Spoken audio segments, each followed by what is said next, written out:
Episode 7 is brought to you by the following Big Dog Tier members: Margaret Terry, 740 Crackin' Jokes, Vicky Skidmore, Madison West, and Brittany Curtis. Are you looking to be more involved in the Dog Pound community? If so, please visit patreon.com/dogwithabone. For just $1 a month, you can help support Dog with a Bone's mission. Please visit our page to learn about the multiple tiers that will give you access to behind-the-scenes content, outtakes, documents, photos, videos, and live monthly events with me. I thank you for your continued support and consideration. Warning: this episode contains adult content and listener discretion is advised. All views and opinions expressed by Dog with a Bone guests are their own and do not necessarily reflect those of the host or the contributors.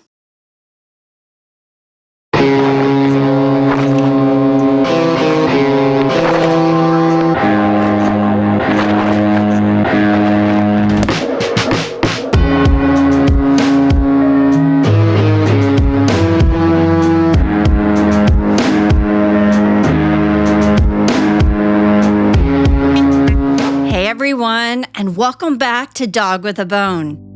If you have not already, please join our Dog with a Bone discussion Facebook page where you can meet other listeners and discuss the episodes as we move through the season. There will be a ton to talk about.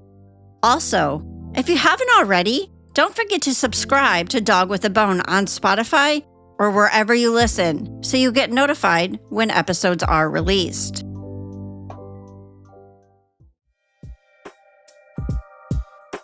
In the previous episode, we heard from Rich Roach, who provided his expertise and insight into the arson investigation. Rich agrees with the fire marshal that this was a fire that was set intentionally. Rich also questioned, like the rest of us, if Mackenzie had been given something for the sexual assault to occur that then prevented her from escaping from the fire.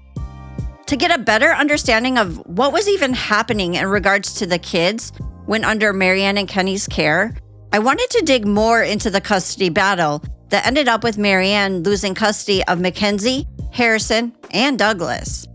Donald and Marianne divorced in 2004. However, Donald was granted full custody of the kids in 2003. Leading up to this point, there was an intense custody battle going on between Marianne and Donald. Donald was able to sit down with me and walk me through his story of how he got full custody. Just a reminder again, Marianne has still not reached out to me, so I'm unable to share her side of the story. Here's Donald again. Do you want me to explain how I got cheating on me? Yep, let's go through it. Oh my God, you're going to laugh. Okay, so what happened was I was working, doing construction. We were living in an apartment right across the street where the fire happened. Across the street from where the house is? Yeah, where the house caught on fire. What happened was I felt like she was cheating on me. So one day I crawled out of my bed, told her I was going to work. And when I came out in the hallway, there was a big pile of dirty laundry there, clothes. So I crawled underneath the laundry and laid underneath the laundry.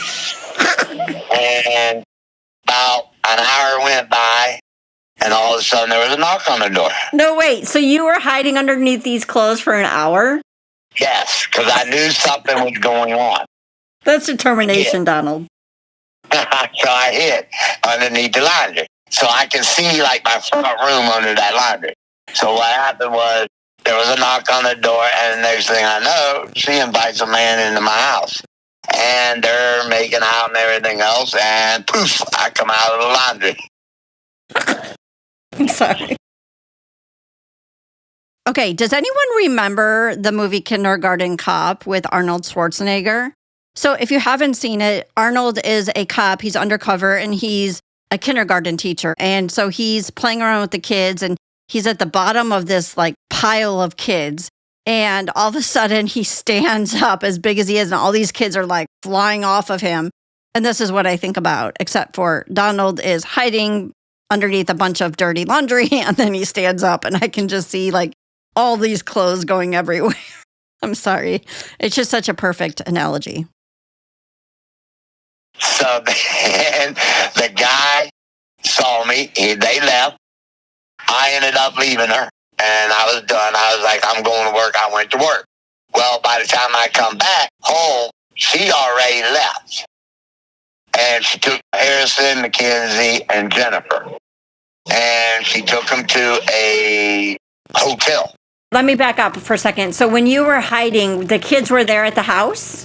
Yeah, they were in bed. What time was this? About 8 o'clock in the morning. There was no school. She went to a hotel. And when she was at the hotel room, she left the kids. In the hotel room? Yeah. So how old was Mackenzie? 1. Mackenzie was 1 year old? Yep, and Harrison was 5 months old. Okay, and then Jennifer was with them? Yeah. So she leaves, she takes the kids with her, and you go to work, because she's already gone, right? Right. And then she takes the kids to a hotel room? Yeah. I used to work at the Waffle House. That's where I met Mackenzie's mom, was at the Waffle House. And I get a phone call. And that phone call told me it was a lady, and she said, hey, you need to go over to such and such hotel. Your kids are there. I was like, what? So I drove over to the hotel. Marianne was across the street at a bar with that guy. At a bar? Yes. So I go and I ask the hotel people, I said, can you unlock the door? My kids are in there. So the lady unlocked the door, and there was Harrison in a little bassinet. Jennifer was feeding him McDonald's French fries, and Mackenzie was laying on the bed. Nobody else was in the hotel room. Nobody. Nobody. Not an adult. Nobody. Jennifer was babysitting them two, which Jennifer would have been about 5, maybe 5 years old. So Jennifer is 5 years old and feeding Harrison, who is how old? 5 months old. 5 months old, French fries. Right, that were laying in the bassinet that she got and left for Jennifer to make sure she fed him. 5 months old don't eat French fries. Right. Oh, he could have choked and died. Right. So I grabbed my kids and Jennifer. I left. I took off and went to Marianne's mom and dad's house, dropped Jennifer off, and I made a phone call to Teddy and told him what was going on.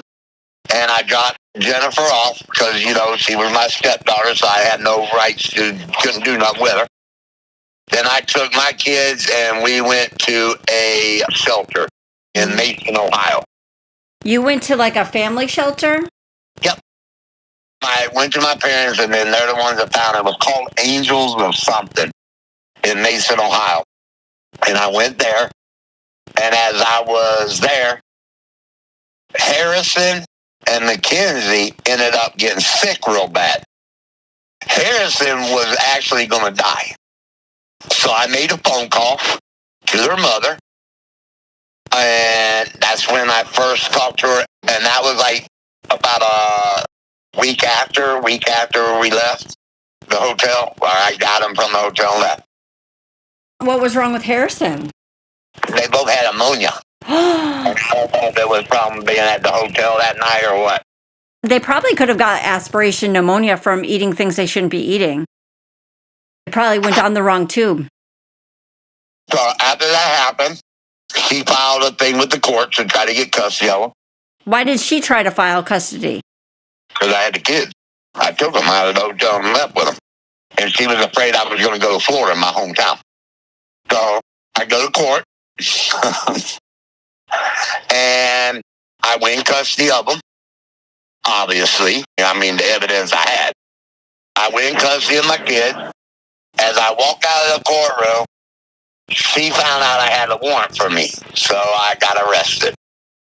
So when I got arrested, they took me, and she went to Mason, Ohio, and got the kids. Then while I was locked up, she kept writing letters to the shelter saying, please get Donald, please have Donald get a hold of me, please have Donald get a hold of me. When I got out of jail, I went there, and I read the letters, and I was stupid. And I called her up, and I said, I'll meet you in where her mom and dad's house was. I drove up there, met with her, and she's like, I want you to come home. The kids miss you, da, da, da, da. Which I had custody of them. I could have took them and left. Went back to the shelter. Did you get custody right away after the hotel incident? Yeah. Just to clarify, what was your warrant? Child support. I owed $700, which I didn't know at the time. I didn't know I owed child support because me and my first wife were best friends and we were both scaring my kid. You know what I'm saying? But yeah. I guess the state went ahead and said, no, you're going to pay child support. But I went to jail. So when I got out of jail, like I said, I met up with her at her mom and dad's house. We're sitting on the couch. She's telling me all this, I miss you, I love you, blah, blah, blah, blah. I'm pregnant. So here comes Douglas. Yeah. So Douglas comes. I'm there during his birth and everything. Then, of course, I didn't trust her. And one thing led to another, and I called it quits. And then filed for a divorce in 2004. And then from that point on, you had full custody of all 3 kids? Yep. She tried to take me to court and tried to say that Douglas wasn't mine. So when I went to court, the judge said, hey, she's claiming this ain't your kid. We're going to need your DNA. And I told the judge pretty much to kiss my ass. I've raised him since he was born. He's my son. And I'm not giving you shit. Bottom line, boom, he's my son. Then it was never brought up again, even when I got custody of him.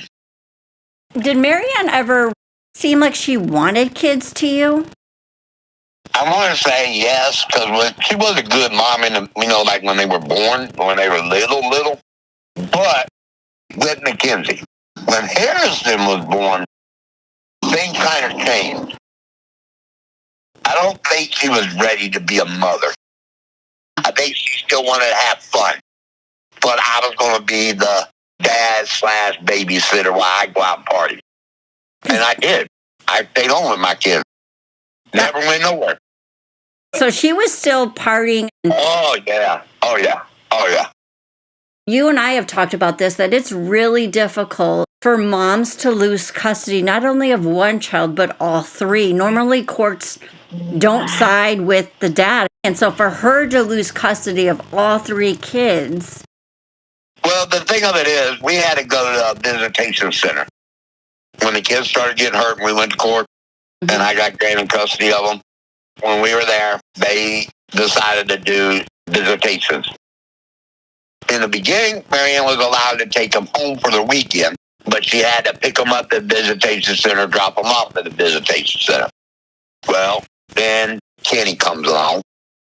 But while we're there, the judge ordered certain things. And the judge ordered that we would to take a parenting class, a cooking class, all the classes. Well, I took them at the visitation center, got my certificates, and Marianne, when I was done in 3 months, Marianne didn't even start yet.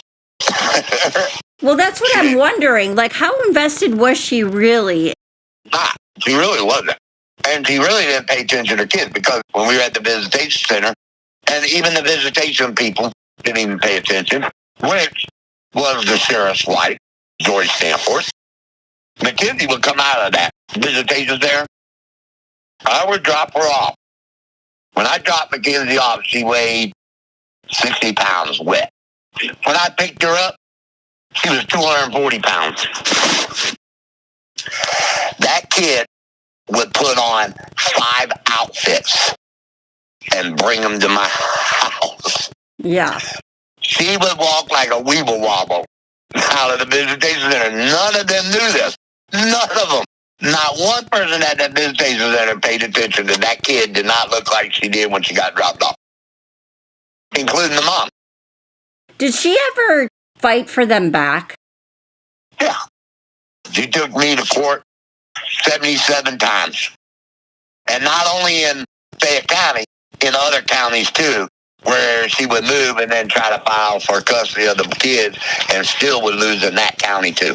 There's a lot of reports that you have given me regarding things that were going on when the kids were in Mary Ann's custody. So to lose custody as a mom is a very hard thing to do. So that just goes to how severe it was and that you were given full custody. And I never had a lawyer. She did every time she had a lawyer. 3 of her lawyers actually wrote letters to me and said, I know your court date's coming up, but I will not be representing Mary Ann. She never tells the truth. They couldn't even defend her. They couldn't battle me because, I'm representing myself. And Judge Hammonds was the first judge that gave me custody of my kids. And she told me, don't you think you need a lawyer? And my exact words to her was, why would I pay somebody that don't know me or my children? I'd rather you hear everything about my kids through me because I'm the one that raised them. And she said, good point. And then we started our hearing. So you won every single time? Never lost my children. In all the appeals, going from judge to judge, never lost custody of my kids. When it went to Montgomery County, I had to go down to Montgomery County and fight for custody because what happened was she moved to Montgomery County. She filed for custody of the kids. And the thing of it is, they would have to contact Fayette County. Well, Fayette County's like, man, I'm tired of this. They're in here every month. So they went ahead and agreed for Montgomery County to take it. And then Montgomery County come up with the same thing, and I still had custody of my kids. Never lost them. I did some research to see what was the average percentage of moms who lost custody of their children. According to the 2016 census report, only 17.5% of fathers win custody. This shows just how hard it is for dads to win custody of not just one child, but to win custody of all 3 kids in 2006 is something to take note of. I also looked into reasons on how a parent could lose custody of a child. What I found was that parents can lose custody if there's acts of abuse or neglect. The parent also has to show a lack of commitment towards the child by failing to regularly support, visit, or communicate with the child. We know that Mary Ann did not meet any of these commitments. She didn't take any of the classes that would have helped her in getting custody.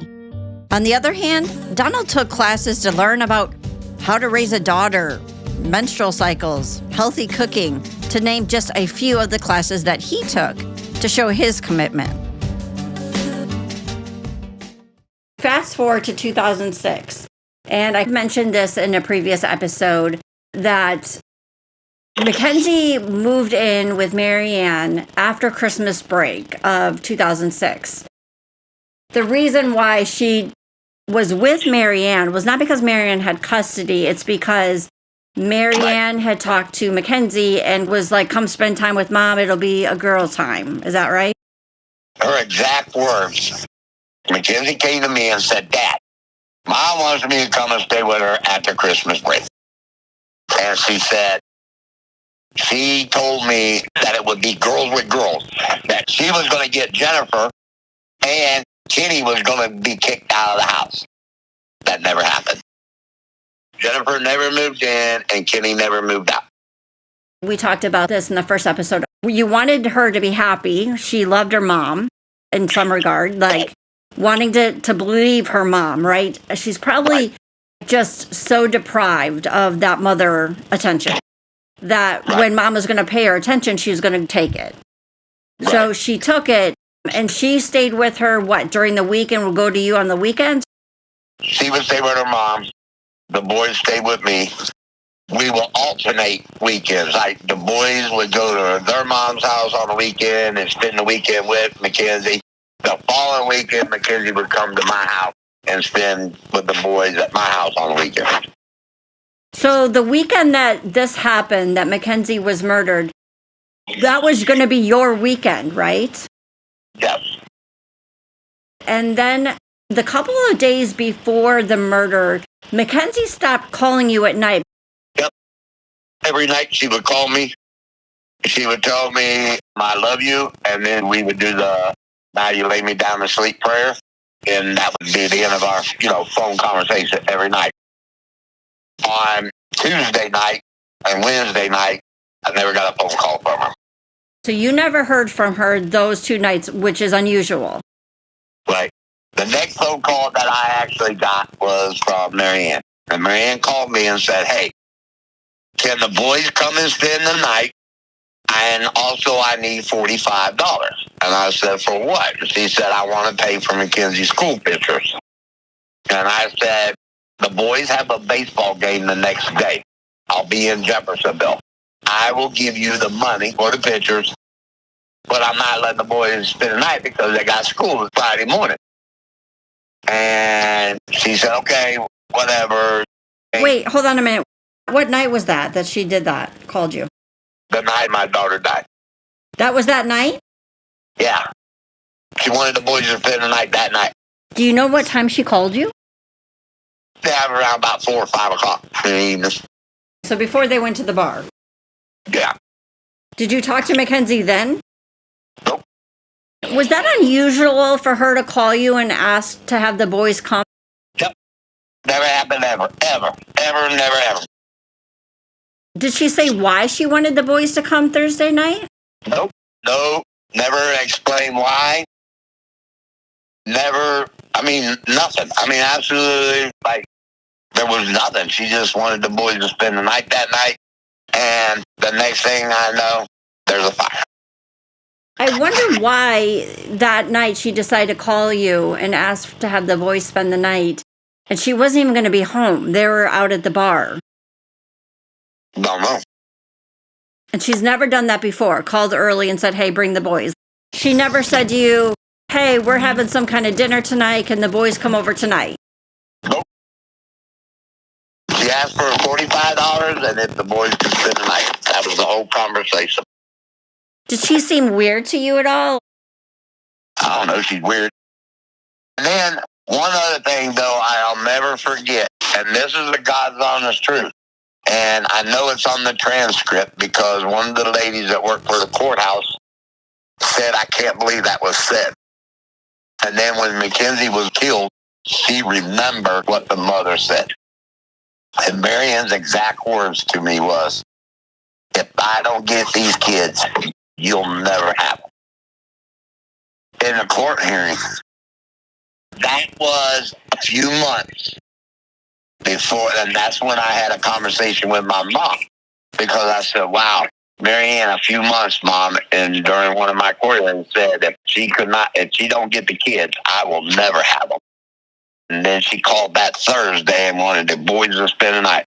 I said, if I'd have sent my boys, I believe I'd have lost all 3 of my kids. Do you know what month that was that happened, that court? It was like September. Because it was a hearing that I went in and there was no judge. There was me going in and the lady was telling me, make sure you read everything and sign it. And then Mackenzie's going to go and stay with the mom. But even that woman warned me. She kept saying, you need to make sure you read this. Make sure you read every single thing. And I was like, and I'll be honest with everything. I said, man, I looked at that woman, I said, I'm tired. I said, this woman's had me in court so many times. If this makes her happy, that my daughter goes to stay with her, so that there's peace and no more going to court, I don't care. And that woman said, all right. And then I signed the papers. And then she left and went to stay with her mom.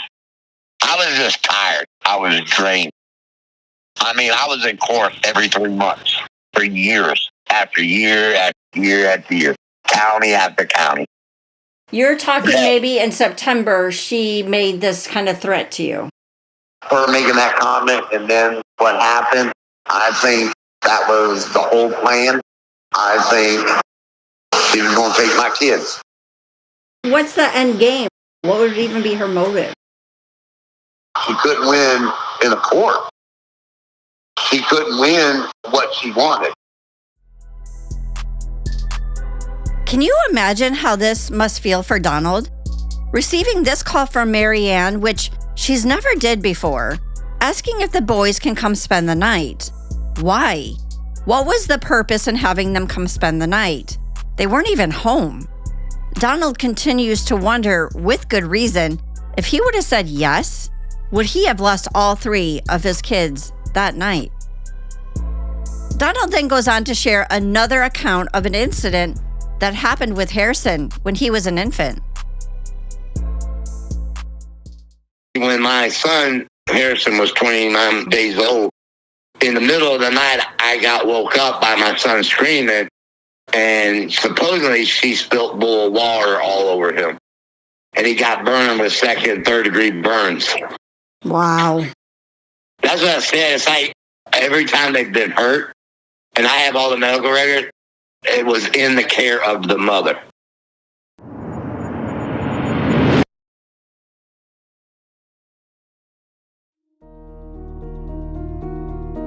Now, I'm going to go ahead and play more of my sit-down interview with Harrison.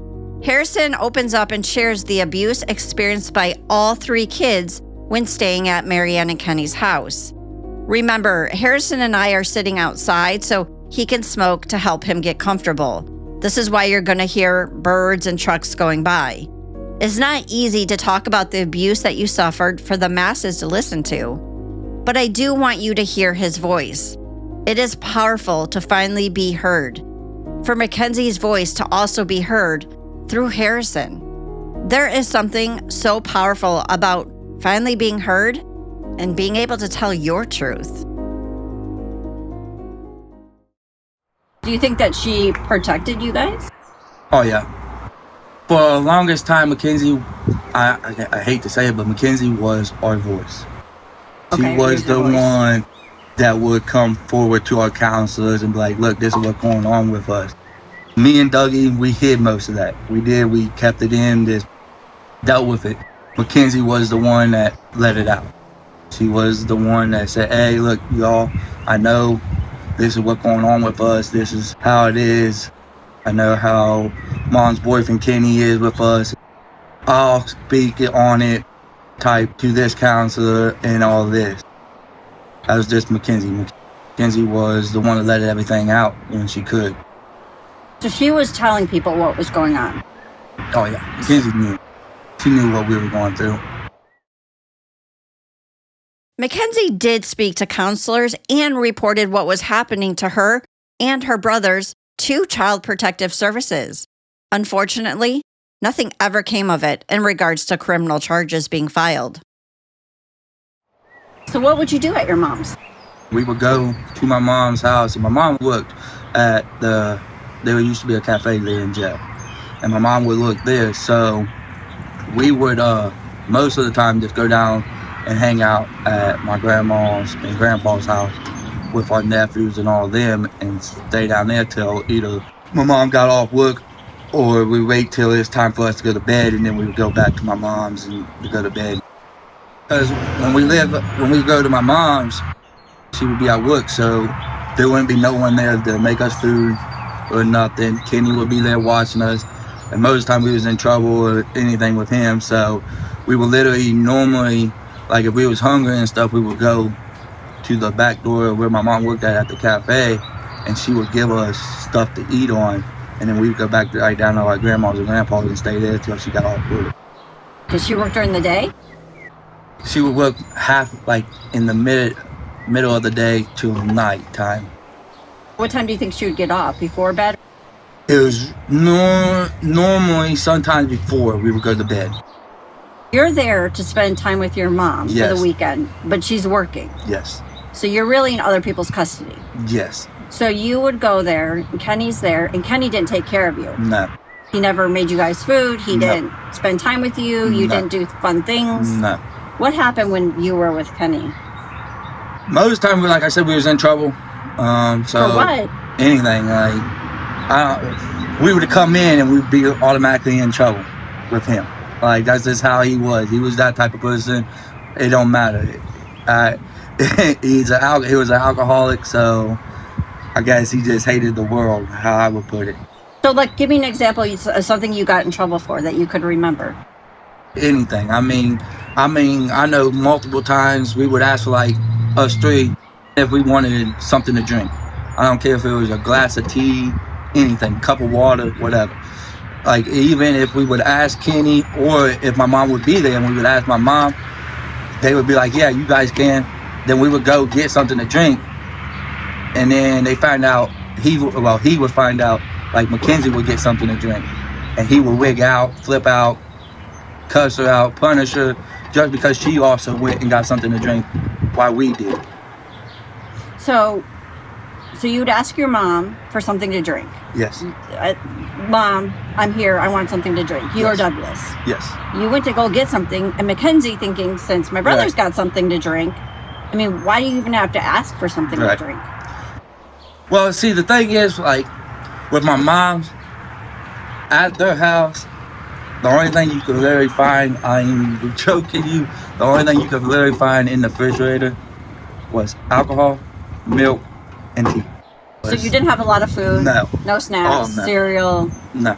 No healthy food? No. When we would go to our mom, we would pretty much hope that she worked that day at the cafe and we would get something from there.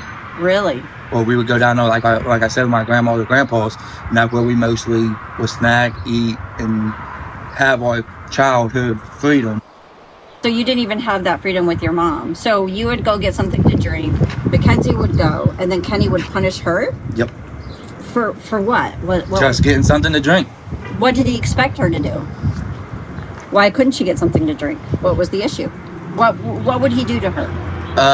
Most of the time, because normally when we got in trouble, he would either bust us, our butts and stuff, or he would throw up his steel-toe work boots at us, or he would hang us, because they had in our front room, when you walked in the front door, our front room side right off to the right hand side, but they had a big archway where you can go into the front room, and I don't know, someone before they moved in put hangers up, you would hang your flower pots on. Yeah.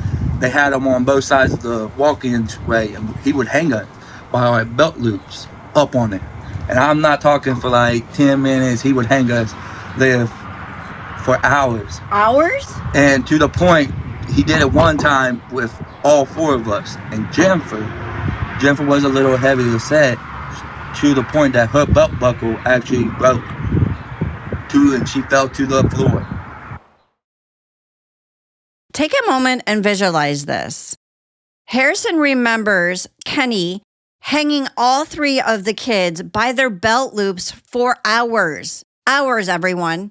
He would hang them up by their belt loops in the hallway and let them just hang there. And Jennifer was hanging up there so long that her belt loop busted and she fell to the ground. What was your mom doing at this time? Where was she at? Mainly, she sat around on her computer. That's what my mom did. She sat on the computer. So as you're hanging there, she allowed you to hang there? Yep. She never tried to stop him from punishing us at all. Do you remember the reason for him hanging you on there? He thought it was fun and jokes. That he was having fun and jokes, and that was his way of bonding, I guess, with us. Yeah, okay. Yeah, it's bullshit. Okay. Or they would lock us in our rooms. I heard that there was locks on outside of your door. Is that true? Yes. Did they lock Mackenzie in her room? All the time. All the time? All the time. All the time. And who would be the one enforcing that? Kenny. And your mom just let it happen? Yep. She just sat there and not even say a word. I do want to mention here that the firemen did confirm that they found locks on the outside of Mackenzie's door. The amount of child neglect and abuse in this case is so overwhelming. The circumstantial evidence pointing to this being an intentional and charges being filed keeps piling and piling. Why do you think that is? To me, I felt like my mom feared him and had fear. But once again, I don't know. I don't know what my mom was thinking. To allow her kids to be abused by this man and do nothing. Yep. So your mom, I hear as well, grew up abused in an abusive home. Yeah. So. Even though now they act like it was a normal life they lived. Right. But, right. So you would go to your grandma and grandpa's house. Yes. Did you feel safe there? I mean, I can't really say safe, but I can say we felt freedom. We was able to be kids. What made it unsafe? It was depending on who was watching us. Down there at my grandma's and grandpa's. Okay, so when didn't you feel safe? Who was watching you? When William, my Uncle William, my mom's brother, when he would watch us, it was a totally different story. Let's stop here for a second. Harrison is saying that he felt unsafe when William was watching them. He says it was a totally different story when William was in charge. We know that William was at the home that night of the fire. Was he there when Marianne and Kenny were at the bar? Is it possible that something happened under William's care? Right. Like, who's going to be the next one to get in serious trouble and stuff? Because, like, even with Mackenzie, like, when at my mom's and Kenny's, when, like, they would lock her in her room, us boys would try to go unlock her. And we would get in trouble for it. And that's actually how I got my score on my side from the dog. Was Mackenzie peed the bed one night, and Kenny got mad, and he told her that he wasn't going to let her change her clothes, that she had to wear the pee outfit, and he wasn't going to change her bed, that she would have to lay in her pee. And Mackenzie flipped out, so he dragged her to her room and threw her in there and locked the door. Well, me and my brother were told to go outside and play. And we kept trying to come back in and open Mackenzie's door. Just hearing this makes me so angry that I feel sick to my stomach. Kenny was making Mackenzie sleep in urine-soaked clothing. And when she tried to fight back, she got punished. Kenny would drag her to her room, threw her in her room, and then locked the door. And when her brothers would try to rescue their sister, they got punished. Well, we got in trouble and we were told to go back outside. And when we walked out the door, I ended up saying something. And I made it halfway across the door. And Kenny come through the front door. And at that time, we had a little, I think it was like a Jack Russell type dog. And Kenny's like, I don't remember the dog's name, but he's like, sick him. And the dog come running, barking, and I took off running from him. And the dog tried to grab my pants leg, so I jumped up in like a back of the pickup truck. And the dog jumped up in the back of the pickup truck with me, so I went to slide down the side of the pickup. And the side of the truck was rusted, so it cut my side all the way open. I mean, I still got a scar. Yes, you do. Like, and I remember I sat with this scar for like 2 to 3 days before they took me back to my dad's. So they didn't treat it? Nope. They didn't take you to the hospital? Nope. You can get like poison from that. That's why arrested now. You got to go to the ER and get a shot. Yep. What did they say? What was their reasoning of what happened? Did they blame you? Yeah. Yep. They told me that I should have been listening, and then they tried to say the dog was playing with me. That's what they tried to say. Nothing happened to the dog. The dog ended up actually getting run over by Jamie like 2 days later. Jamie pulled in, and the dog was out in the yard and ran out underneath the vehicle and actually got ran over and died. But yeah, they didn't do nothing about it. They didn't say nothing. And then when it was time to go back to my dad's, my mom literally dropped us off. I think it was like a block or 2 away from my father's house, and made us walk by ourselves down the road. And it's a main road here in town here. Walk to my dad's house. And I can remember that day, plain as day. Mackenzie went in. I had a white tank top on, and I think I had another shirt on or something. But Mackenzie went in, and first thing she said to my father was, she said, "Dad, you need to check Harrison's side. He's in pain." And when my dad lifted up my thing, he could see the blood on my tank top. Yeah. And I remember going to the hospital and had to deal with all of it because it was that green gut. Yeah, it was shit. infected. It was all, I mean, my side was nasty. I just want to say that Harrison did show me the scar, and it is pretty massive. It goes up and down his whole side. And for 2 to 3 days under their care, if we even want to use that word, Harrison's injury continues to become more infected every single day, and nothing was done to help him. But nothing was ever said or done about it because when they, like I said, they tried to play it, I was playing with the dog. But you heard Kenny say sick him. Yes. Yep. And I've heard that dog was vicious. Yeah. Do you remember Kenny ever leaving that dog outside overnight, or did he always bring him in at night to sleep? Well, they had two. They had the little Jack Russell, the one that attacked me, and tried to attack me and made me do my side cut and everything. And then they had the Black Lab, which was Kenny's dog, Stormy. Stormy? No, he never was an outside dog. He would go out to use the bathroom, come back in. Okay. What about the other dog? The Jack Russell was the same way. Every animal, I'll put it this way, every animal they had was an inside dog. So he would have never left the dog out at night? No. He slept in. So before they went to bed, those dogs were in the house? Yes, every night. Every night? Okay. Yeah. The reason I ask and want to clarify this with Harrison is because Vernon mentioned to me that maybe someone could have entered the house and poured the gasoline. I said, well, they have dogs. Vernon's response was, well, those could have been outside dogs. They let them out for the night and then they just come back in the morning. But now we know that that isn't true. Yeah, the Black Lab, I don't care if you was the mailman or just a neighbor coming up to the front door. That dog would hit that door and try to Attack you. attack. So if there was somebody, a stranger, who came to set that fire, there's no way that they wouldn't have woke up. Oh, no. No. That dog would have hit that door bigger than crap. Now, even if the dog knew you, would it attack you? Oh, yeah. It would still try to go at you. Even when we was kids, when my dad and them would go to take us to drop us off, even if we pulled up in front of that house, before that dog knew exactly who you was and got it sent and everything, that dog was going to attack that car no matter what. So even if it was Jamie or William, yeah. dog is going to go? Oh, yeah. That dog would go after any of us. So why do you think your mom dropped you off 2 blocks away? I think she didn't want to face the fact of not doing nothing.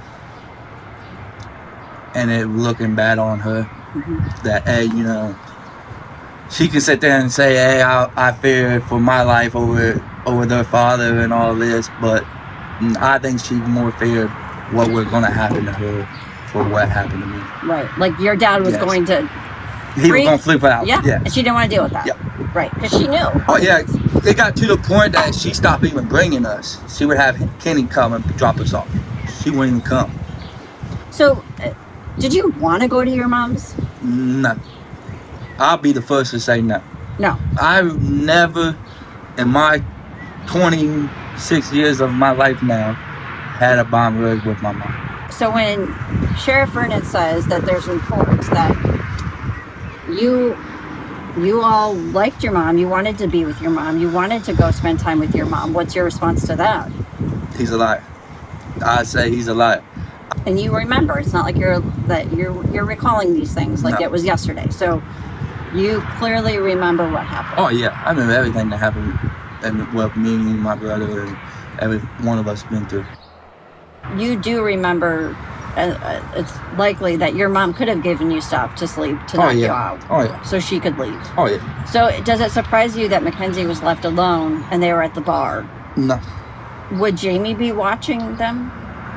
They would have, I can put it this way, they would have someone going and popping in and out. Checking them? Yeah. They would have at least one of put my mom's brothers to go down and hop in, because they would do that to us, even if they would leave and go, and we was still like not on nothing and was able to wake up and everything. They would have at least someone popping in the house to make sure we were still in our rooms. And would they make you stay in your rooms when they left? Oh yeah. You couldn't go downstairs. You couldn't watch TV. Oh no. We didn't even have, like I said, we didn't even have a TV in our room. We didn't even have toys. I'll put it that way. We didn't even have toys. No toys at that house? No. So, when we moved out of our bedroom and gave our bedroom to Jennifer, our toys all disappeared. Harrison confirms that while Marianne and Kenny were not home, Marianne's brothers would stop in and out of the house. We know that William was there. We know Jamie showed up. So what really happened to Mackenzie in those hours before the fire when she was sexually assaulted, and then the decision was made to cover it up? We know that while the kids were in Marianne's home, they were exposed to neglect, physical and emotional abuse. We have to wonder if sexual abuse was happening not just this night, but ongoing.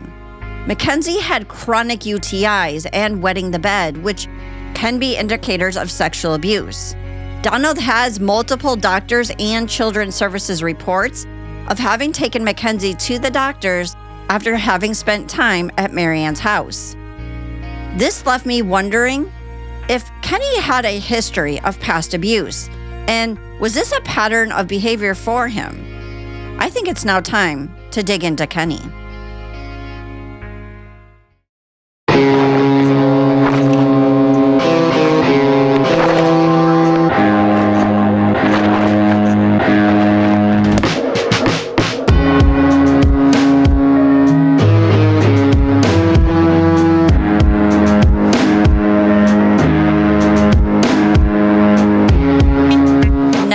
On Dog with a Bone.